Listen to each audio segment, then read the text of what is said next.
আচ্ছা, একটা অর্ডার আসছে, অর্ডারটা ডেলিভারি করতে করতে একজন ভাইয়ের একটা কমেন্টসের উত্তর দেই।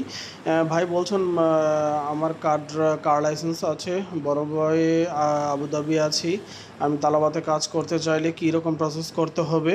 বর্তমানে আমি কোম্পানিতে, আমার ভিসার মেয়াদ শেষ পর্যায়ে, তাই চিন্তা করছি তালাবাতে জড়িত হব। একটু বিস্তারিত জানাবেন কাইন্ডলি, কীরকম প্রসেস ও খরচ কীরকম? ভাই একটা বিষয় হলো তালাবাতে খরচ, কারের বিষয়টা হলো নতুনভাবে কারের প্রসেসিং করছে, কার ইনশাল্লাহ ভালো হবে, প্রায় 6,000 টাকা প্লাস স্যালারি।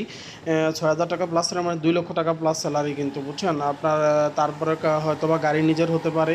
আর শুধুমাত্র তালাবাত মার্টের জন্য, শুধুমাত্র তালাবাত মার্ট গ্রোসারি আইটেমের জন্য কারের যেই প্রসেসিংটা চালু করছে তালাবাত, শুধুমাত্র তালাবাত মার্ট গ্রোসারি আইটেমের জন্য, ফুডের জন্য না, বুঝছেন, যেটা আমরা জানি আর কি। বাট শারজা, দুবাই, আবুধাবিতে স্টার্ট হয়েছে সম্ভবত।